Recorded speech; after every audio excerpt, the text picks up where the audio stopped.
Paz do Senhor, igreja. Prazer estar com vocês mais esta manhã. Uma alegria poder compartilhar da palavra do Senhor, daquilo que Deus tem colocado no meu coração com a igreja. Amém? Essa época do ano, final de ano, é bem comum nós analisarmos, né? Como foi o nosso ano.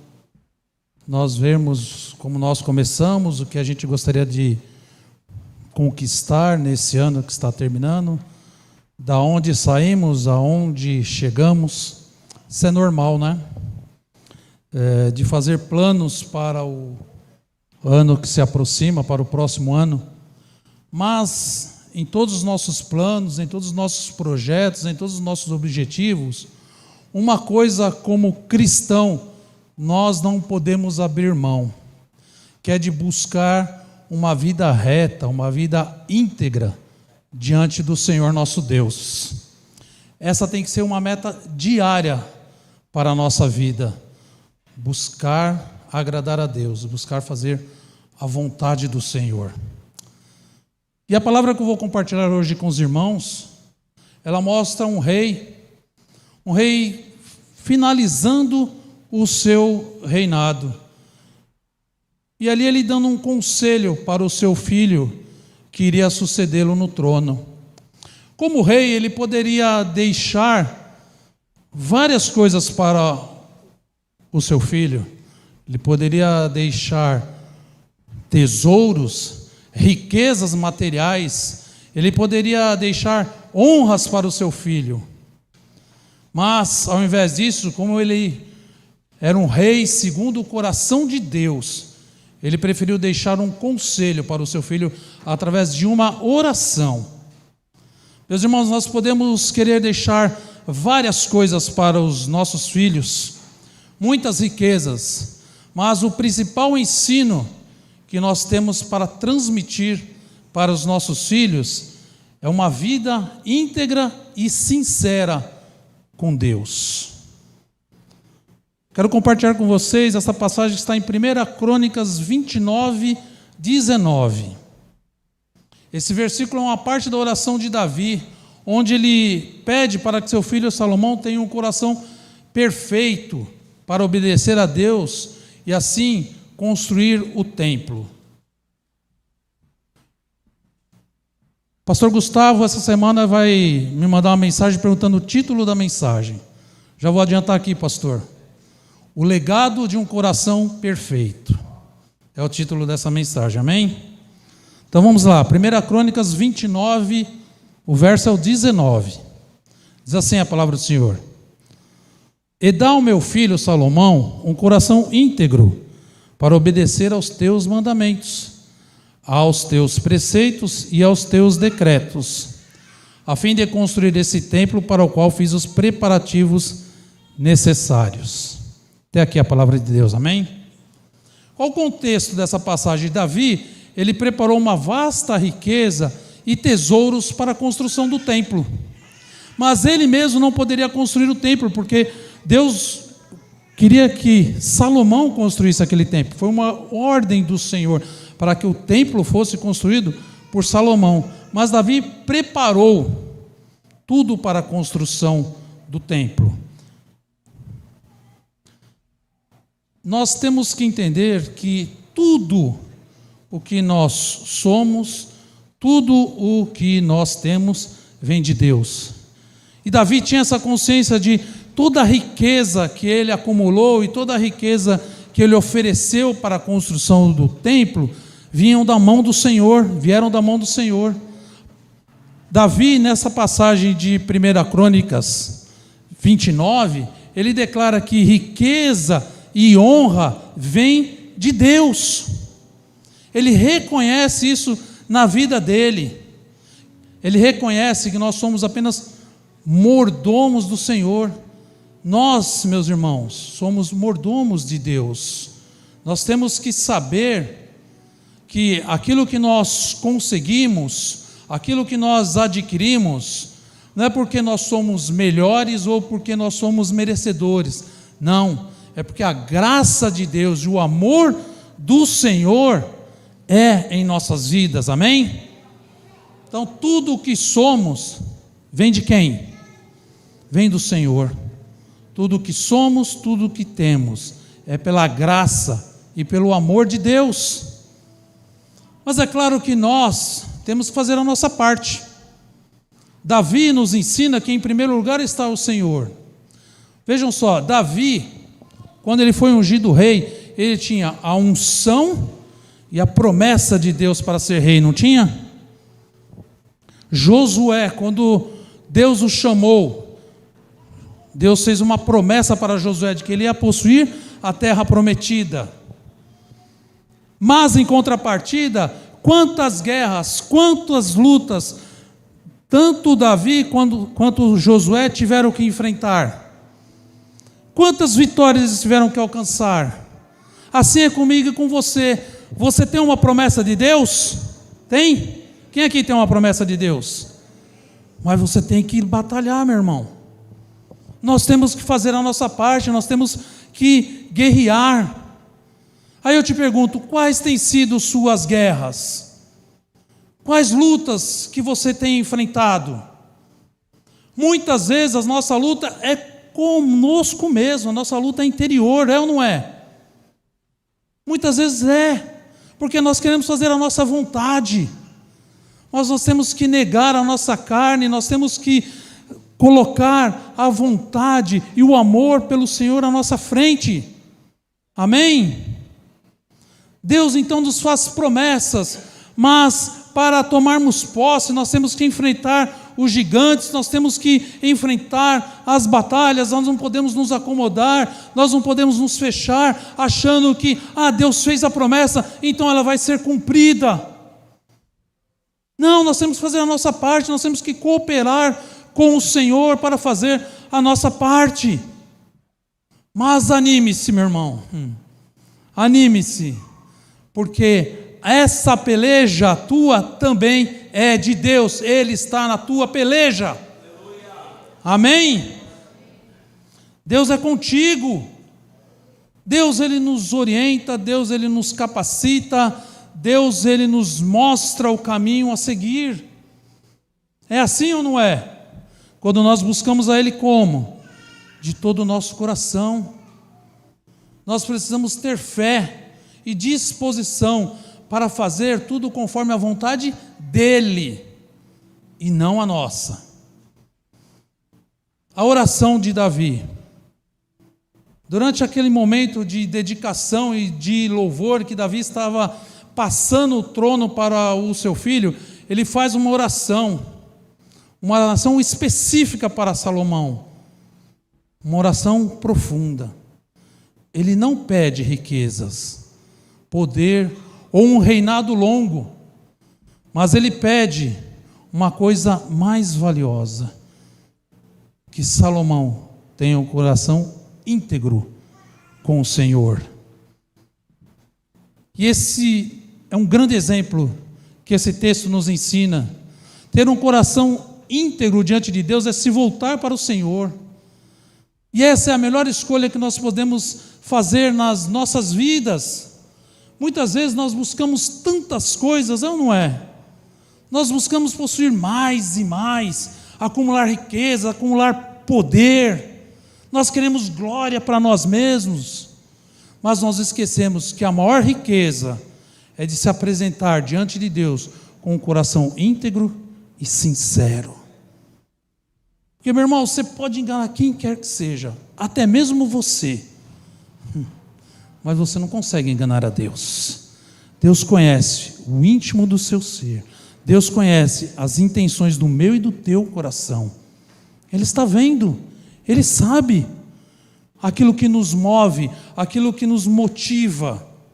E a nossa motivação tem que se agradar a Deus. Essa tem que ser a nossa motivação. Buscar em primeiro lugar o reino de Deus e a sua justiça. Amém? 1 Coríntios 11, 12 mostra a qualidade das nossas obras.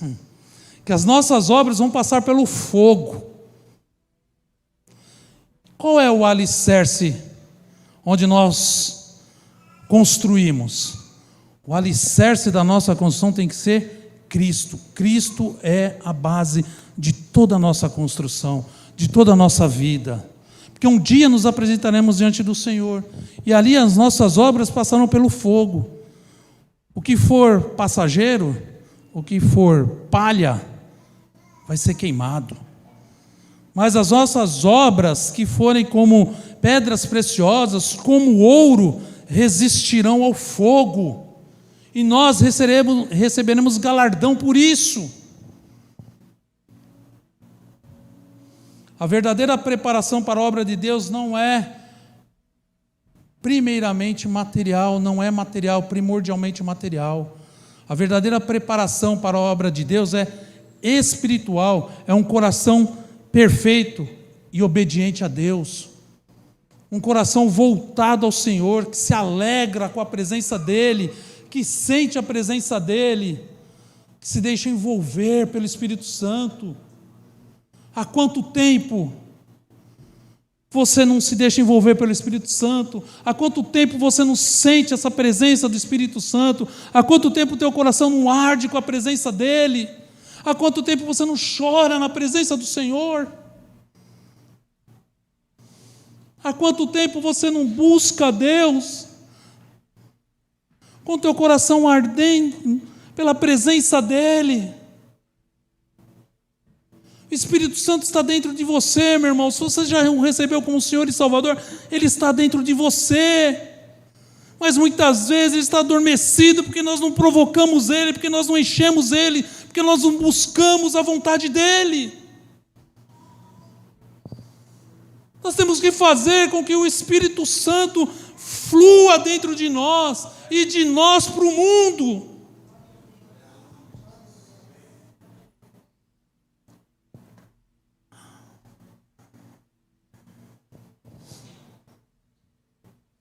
Primeiro ponto aqui dessa oração de Davi: a súplica por um coração perfeito ou íntegro.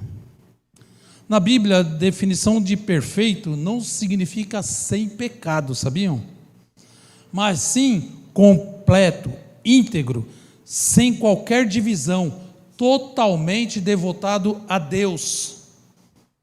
E Davi é talvez a figura que melhor representa esse conceito na Bíblia.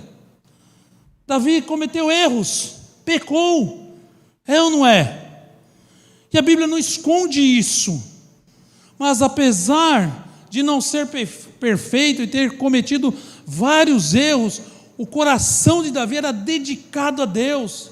Ele mostrava arrependimento sincero, ele mostrava gratidão, humildade e obediência à vontade de Deus. Esse é um homem segundo o coração de Deus. Ele confiava plenamente na misericórdia de Deus e buscava sempre agradá-lo. E ele se submetia à correção do Senhor. Presta atenção nisso. Davi se submetia à correção do Senhor. Meu irmão. Muitas vezes nós não queremos ser corrigidos, não é? Nós achamos que estamos certos, estamos corretos, que a nossa opinião que interessa, que a nossa vontade tem que prevalecer. Nós tampamos nossos ouvidos à voz do Espírito. Mas quando nós nos voltamos para o Senhor, quando nós ouvimos a voz do Senhor, diz a palavra que Ele é fiel e justo para perdoar os nossos pecados. Hebreus 8:12 diz assim: pois para com as suas iniquidades usarei de misericórdia, e dos seus pecados jamais me lembrarei. Isaías 43:25: eu mesmo sou o que apago as tuas transgressões, por amor de mim, e dos teus pecados não me lembro. Deus não lembra dos nossos pecados. Deus já se esqueceu quando nós verdadeiramente nos voltamos para Ele com um arrependimento sincero. Porque nós erramos, não é? Nós erramos. Nós falhamos. Claro que isso não pode ser uma constante na nossa vida, não. Nossa vida tem que ser de mais coisas de Deus e menos de nós. Amém? Davi sabia que essa integridade, que sem essa integridade, todos os recursos que ele acumulou seriam inúteis. A obediência a Deus requer uma disposição interior sincera. Deus valoriza a disposição do coração acima da mera atividade. Olha só, qual a disposição do teu coração? Qual a disposição do teu coração de estar hoje aqui nesta manhã? Você veio apenas cumprir mais um ritual? Muitos pensam, não aqui nessa igreja, tá, pastor? Aqui não tem isso, graças a Deus. Mas muitos pensam pelo fato de, no domingo eu vou na igreja, eu sinto ali a presença de Deus, eu presto o meu culto a Deus, e aí eu saio dali, né, abençoado, e posso continuar a minha vida, a minha semana de erros, de pecados, sem me importar se eu estou agradando ou não a Deus. É isso que Deus nos ensina? É isso que Deus nos mostra, que a palavra de Deus nos mostra? No final eu vou ser salvo de qualquer jeito. Assim, de qualquer jeito. O sacrifício da cruz foi de qualquer jeito. Aquele homem santo, sem pecado, morreu de qualquer jeito. Por que nós levamos uma vida de qualquer jeito? Por que nós levamos uma vida tão relapsa com as coisas de Deus? Meu irmão, não adianta a gente fazer por fazer, não.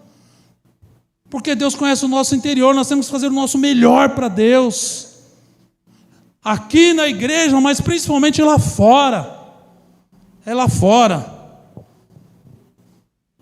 Nós temos nos colocado em disposição a Deus, servindo, cooperando, adorando, buscando. Ou queremos apenas nos servir de Deus? É sério isso. Tem pessoas que só querem as promessas, só querem as bênçãos. Como é que tinha lá antigamente aquela caixinha de promessa, né? Era caixinha de promessa, né? Você tem isso na tua casa, queima. Queima aquilo. Que sem uma vida santa e reta, sem uma vida de agradar a Deus, cuidado. Porque, meus irmãos, Deus sempre fez e sempre vai continuar fazendo a parte dele. Mas será que nós estamos fazendo a nossa?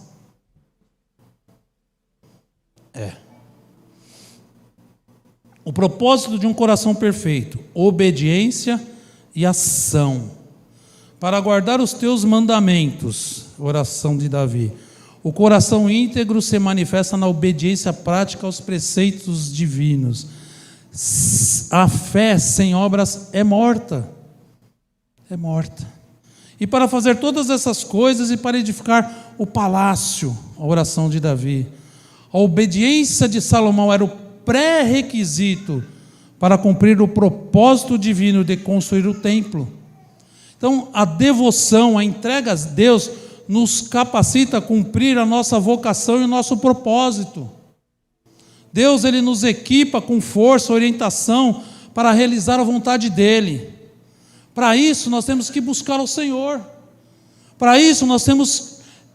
É algo que deve ser contínuo e frequente. Eu falo muito isso. Repito muito isso, mas isso tem que estar impregnado no nosso sangue, no nosso ser, que é buscar a Deus, é conhecer os propósitos dEle. Olha só, Se Deus faz tudo com um propósito, é ou não é? Deus faz tudo com um propósito. Ele te criou, não te criou? Você é feitura das mãos do Senhor. Então Ele tem um propósito para a tua vida. Você sabe qual é esse propósito? Você conhece esse propósito? Você tem procurado cooperar com o Senhor nesse propósito? Agora, se eu e você não buscarmos a Deus, jamais seremos preenchidos, jamais conheceremos o propósito. Vocês já ouviram algumas pessoas dizendo, né, assim, estou vivendo uma crise existencial, não sei o que eu estou fazendo aqui nesse mundo. Já ouviram isso? Já, né? Meus irmãos, a crise ela não é circunstancial, não é de momento que nós passamos por ela. Ela normalmente está relacionada com a questão existência. Olha só, para que existimos? Para que estamos aqui? Já te fez essa pergunta? Você sabe por quê?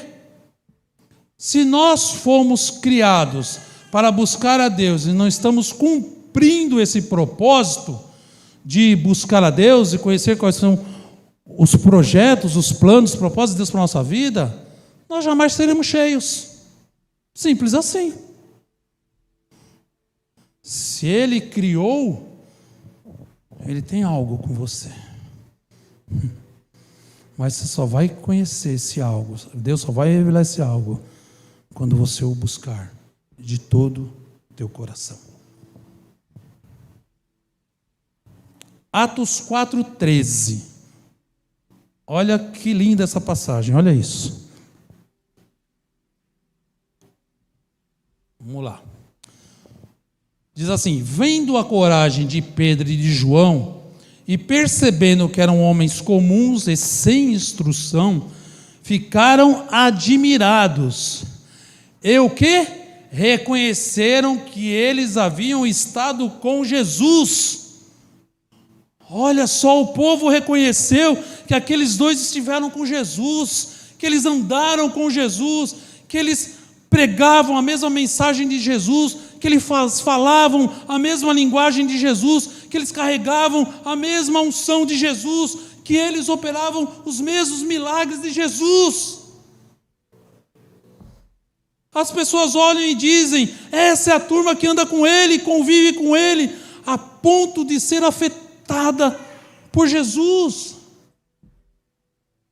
Meu irmão, minha irmã, as pessoas têm que olhar para nós e ver isso em nossa vida, que nós andamos com o Senhor, que nós nos relacionamos com o Senhor, que nós falamos a mesma linguagem do Senhor, que nós aprendemos e somos ensinados do Senhor.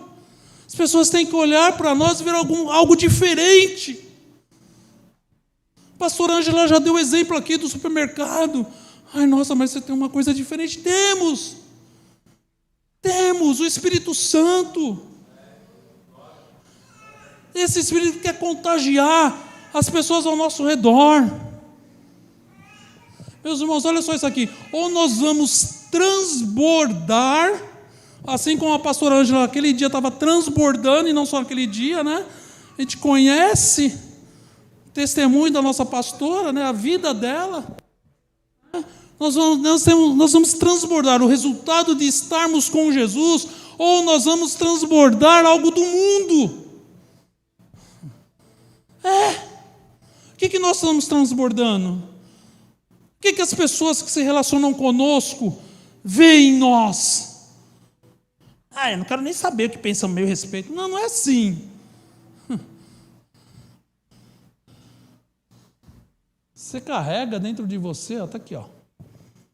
Alguém colocou uma arma na tua cabeça, apontou e falou: aceita Jesus? Não. Nós aceitamos a Ele por livre e espontânea vontade, porque o amor dEle se revelou em nossas vidas, que nós entendemos quem Ele é e qual o plano que Ele tem. Nós entendemos tudo aquilo que Ele representa. Então, meus irmãos, está aqui, ó. Esse livro contém regras e leis que um dia que nós entramos para a congregação do Senhor, para a presença de Deus, para a família de Deus,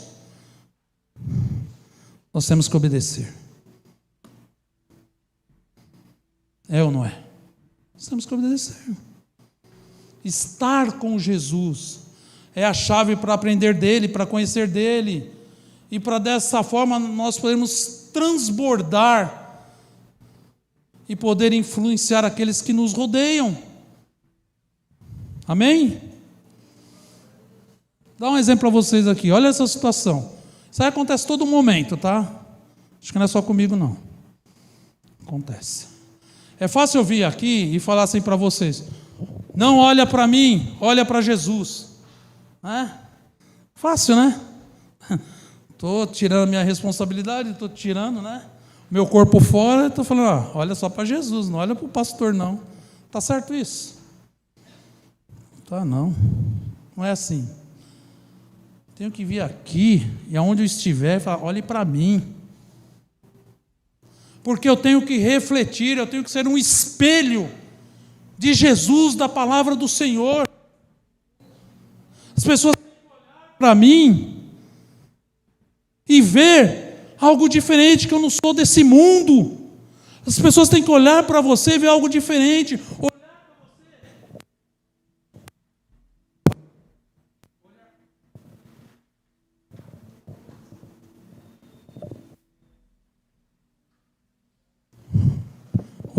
As pessoas têm que olhar para você e ver Jesus, enxergar Jesus, e enxergar em você uma oportunidade de se aproximar do Senhor. Já te trago. As pessoas... Tá, ok. As pessoas têm que olhar para nós e ver isso. Nós temos que refletir a imagem do Senhor. Amém?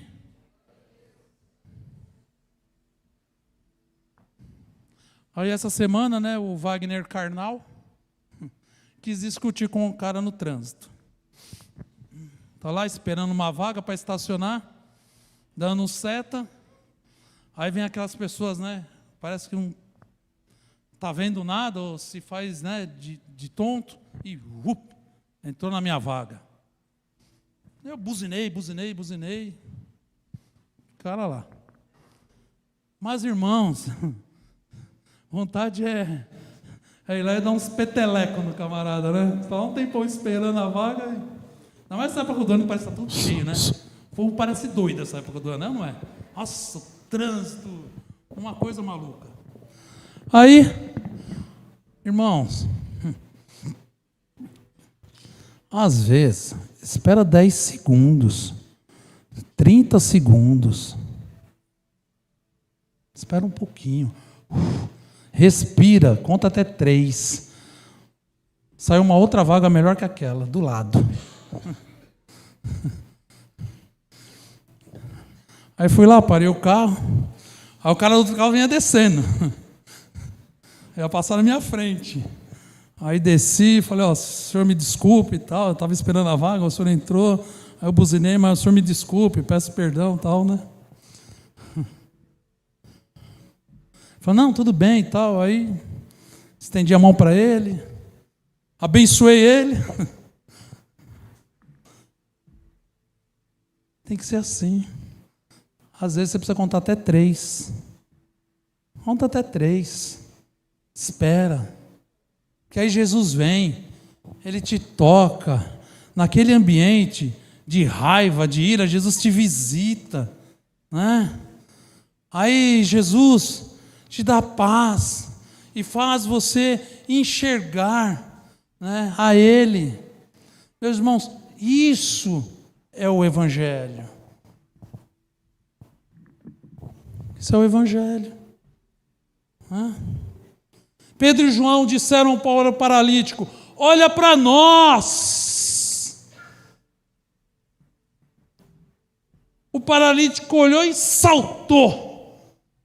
Ele não se levantou, ele saltou. Saltou. E aí todos dentro do templo começaram a olhar para eles no templo. O que Pedro e João falaram? Não olhem para nós como se nós tivéssemos feito isso. Não! Meus irmãos, na hora da responsabilidade, da tua responsabilidade, você tem que chamar a responsabilidade e falar: olha para mim, sou eu aqui que sou responsável por isso. Mas na hora do resultado, você tem que falar: olha para Jesus. A honra e a glória são para Ele. O resultado é para que o nome do Senhor seja engrandecido. Amém? Olha mais uma. Uma das minhas orações frequentes é: Senhor, ajuda-me a resistir às tentações. Né? As tentações vêm, aparecem, todo momento. Aí, essa semana foi complicado, irmão. De quinta-feira até ontem, 5 horas da tarde, sem luz em casa. Sem luz. Acabou a luz da rua. Aí, glória a Deus, né? Aí na sexta noite, minha esposa não queria ficar sozinha em casa, em escuro e tal. Falei: eu vou para a padaria, te espero na padaria. Vocês querem alegrar a pastora Lília, chama ela para a padaria. Menino do céu. Né? Como gosta de uma padaria. Né? Tá bom. Aí fui lá encontrar com ela na padaria. Falei: você vai entrar? Eu falei: vou, né? Tem alguma coisa em casa para comer? Não, não tem. Não tem luz. Ela já, né? Se o fogão tivesse senha, ela esquecia a senha do fogão. Eu nunca ia se lembrar. Graças a Deus que não tem. Aí, entrei lá na padaria, pedi umas coisas, comi lá e tal, né? Aí na hora de sair, passei no caixa e pá, entreguei lá as comandas, leu lá, olhei. Nossa, só isso? Vontade de pagar logo e ir embora, né? Qual é a minha oração? Senhor, ajuda-me a resistir às tentações. A tentação estava ali, ó. Menos da metade eu tinha que pagar. Aí eu falei para a mulher do caixa: está errado. Normalmente o caixa já... está errado por quê? Não está mais? Não é que está mais, está menos. Tem coisa que eu comi e não está aí. Quem te atendeu? Eu falei: aquela mocinha ali, chama ela. Chamou ela. Ai, está aqui. Não deu tempo de pôr na comanda ainda, tal. Não, põe aí.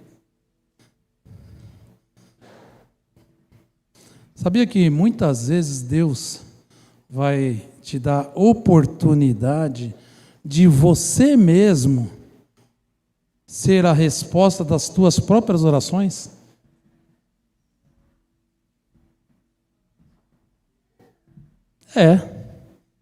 E qual é o nosso comportamento diante disso? Beleza, Deus preparou aqui que eu vou pagar só metade da conta. Não, gente, isso não é de Deus, não. Isso é o diabo que prepara. Faz a coisa certa. Você entrou lá, consumiu, então, te atenderam, paga o valor devido, paga correto, porque normalmente a gente vai em algum lugar, a gente pega a conta e fica olhando lá, né? Deixa eu ver se tem alguma coisa errada aqui, misericórdia. Mas a gente procura erro a mais, né? A gente nunca procura a menos, né? Quando é a menos, a gente, né? Não, o crente não pode ser assim, não. Ele tem te abençoado? Sabia que agindo corretamente nessa parte também está honrando a Deus? E aí Deus sabe que pode confiar em você e te dá mais. Que você não vai roubar nem a Ele e nem ao próximo. A palavra de Deus não diz: ame ao teu próximo como a ti mesmo. Eu amo o meu próximo, mas se ele cobrar menos de mim, estou pagando menos. Que crente é esse? Misericórdia, irmão. Então, naquela situação do trânsito da padaria, Deus ele me deu condições de praticar aquilo que eu tenho orado. Presta atenção, nossas atitudes têm que estar alinhadas com aquilo que temos buscado em oração. E isso é responsabilidade nossa. É nossa. Não é de Deus. Fazer o certo é responsabilidade nossa. Número 3 aqui da oração de Davi. A responsabilidade humana e a providência divina. Davi diz assim: para o qual tenha providenciado. Deus providenciou todos os recursos, certo? Davi, ele fez a parte dele, que foi a preparação dos recursos. Agora, a continuidade da obra dependia da resposta de Salomão, do posicionamento de Salomão e da graça de Deus. Salomão foi ensinado por Davi, foi treinado pelo seu pai. Ele viu o exemplo que Davi deixou. Muitos de nós tivemos esse exemplo dentro da nossa casa. Muitos de nós fomos ensinados dentro de nossa casa. E ainda que não tenhamos sido, a palavra de Deus nos ensina como nós devemos proceder, porque Jesus é o nosso exemplo. Jesus. A oração como um exemplo. Davi reconhece que é Deus quem pode dar esse coração, um coração íntegro e sincero. Não é algo que Salomão ou nós podemos alcançar por conta própria. É um dom a ser buscado em Deus. Mas a grande maioria dos crentes não tem um tempo de devocional diário com Deus. Não tem. A maioria de nós parece não compreender a dinâmica de um relacionamento diário com Deus. Nós não podemos ficar fundamentados apenas num culto semanal ou num segundo culto semanal, um culto de oração ou um culto no lar. Não. Nós temos que buscar esse relacionamento diário com Deus. Quando Deus criou o primeiro casal lá no Éden, como que era? Deus, ele visitava Adão e Eva diariamente. Deus conversava com eles diariamente. A palavra de Deus diz que as misericórdias do Senhor se renovam a cada manhã, cada dia, diariamente. E aí, nós temos que entender que nós temos que buscar esse relacionamento com o Senhor quando? Uma vez por semana lá na Manaí. Não, é diário, é diariamente. É todo dia. Que esse relacionamento com Deus é fundamental para o processo que nós precisamos. Nós precisamos buscar ser mais íntimo do Senhor. Olha aqui, Mateus 11, 28 e 29. Olha o que diz. Um texto bem conhecido. Diz assim, Mateus 11, 28. Venham a mim todos os que estão cansados e sobrecarregados, e eu lhes darei descanso. No verso 29. Tomem sobre vocês o meu jugo e aprendam de mim, pois sou manso e humilde de coração, e vocês encontrarão descanso para as suas almas. Ora, se eu estou cansado e sobrecarregado, eu posso ir a Jesus e conseguir um alívio e descanso para minha alma? Posso ou não posso? Podemos, devemos. Mas não é só isso que ele está falando aqui. Olha só, 29 ele diz: quero que aprendam de mim, que sou manso e humilde. Jesus está dizendo que deseja que nós manifestemos o mesmo nível de humildade e mansidão que ele tem. Não mexe comigo que eu... Jesus não era assim. E como nós podemos aprender de Jesus? Olha só. Antes do verbo aprender, que está no versículo 29, no 28 tem outro convite. Qual é o convite que tem lá no 28? Venham a mim.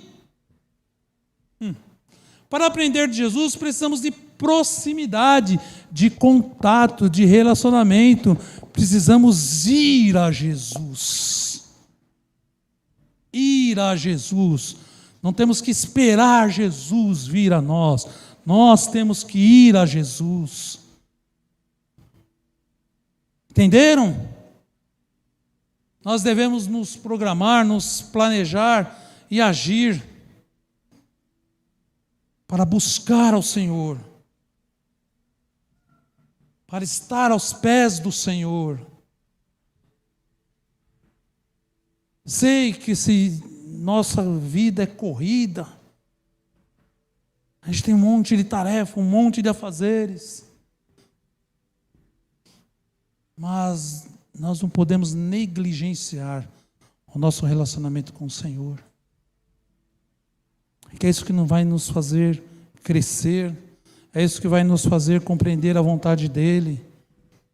Sabe aqueles teus momentos de dificuldade, você não sabe o que fazer? Na verdade, o teu coração sabe. Para tudo, busca Deus. Para. Às vezes a gente corre para lá, para cá, para lá, para cá, tentando uma saída, tentando uma resposta, tentando alguma coisa. E a última coisa que nós fazemos é dobrar o joelho e falar: Senhor, essa situação, coloca em tuas mãos.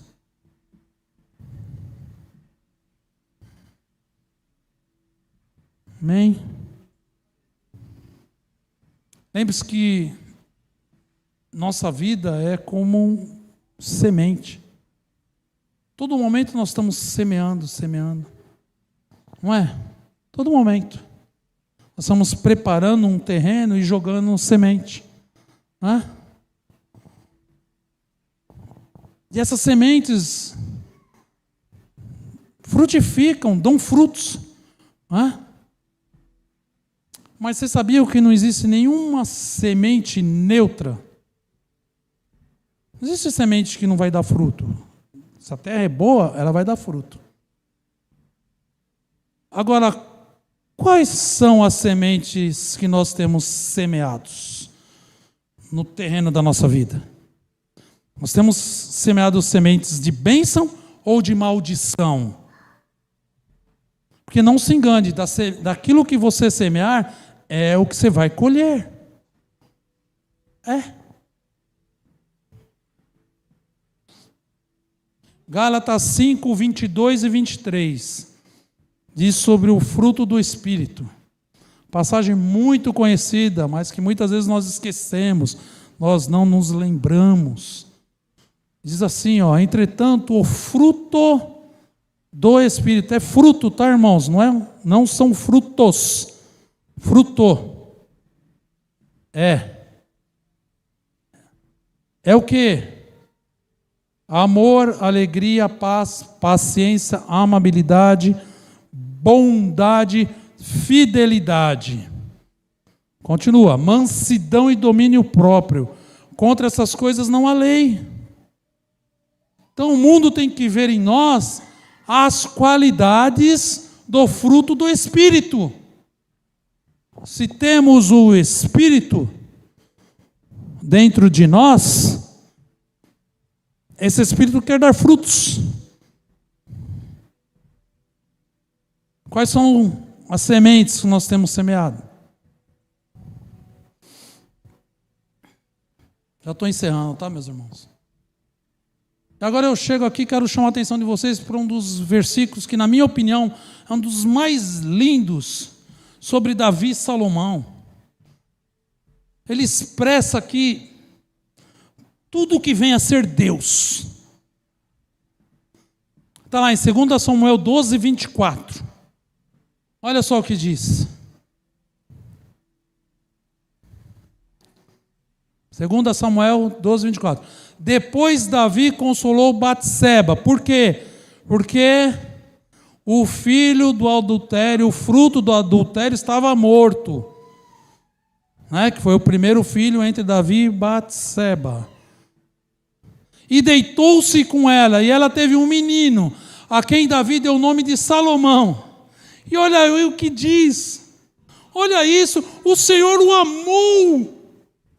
Como pode?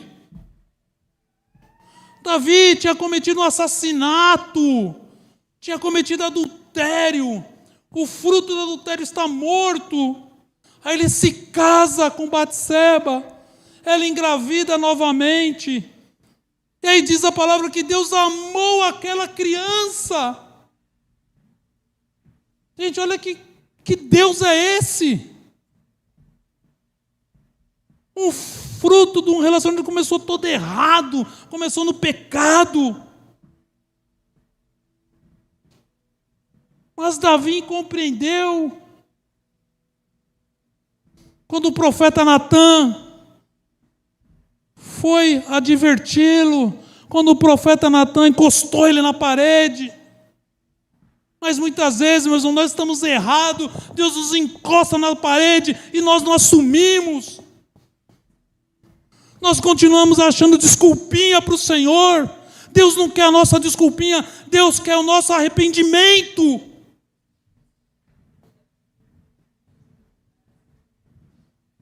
Ei, Deus não escreveu uma página torta na tua vida para que seja a tua vida torta dali para frente. Não! Se você tem erros, Ele quer consertar.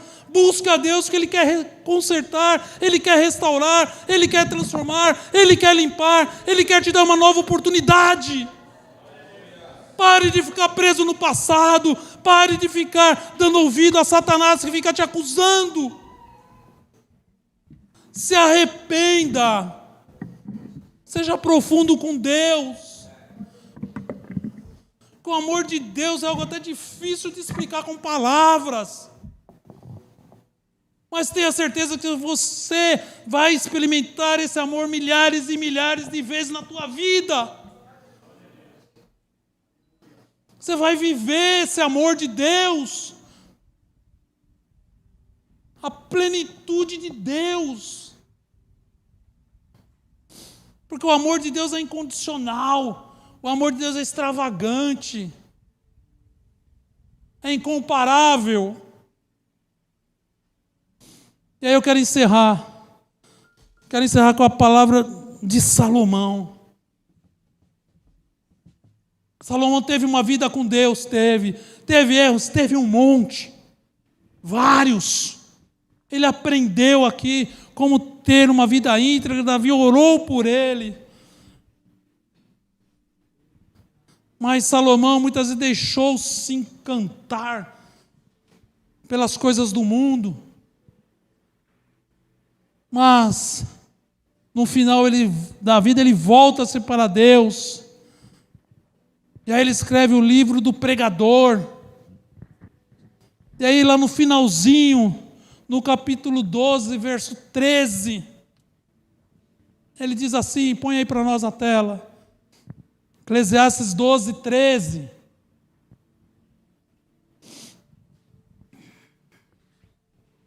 De tudo o que se ouviu, aqui está a conclusão. Tema a Deus e obedeça aos seus mandamentos, porque isso é essencial para o homem. Amém? Meus irmãos, amanhã vocês podem esquecer tudo o que foi pregado aqui hoje, mas não se esqueçam dessa palavra. Não se esqueçam do que Salomão escreveu aí em Eclesiastes 12, 13. Tema a Deus e obedeça aos seus mandamentos, porque isso é essencial para a tua vida. Amém?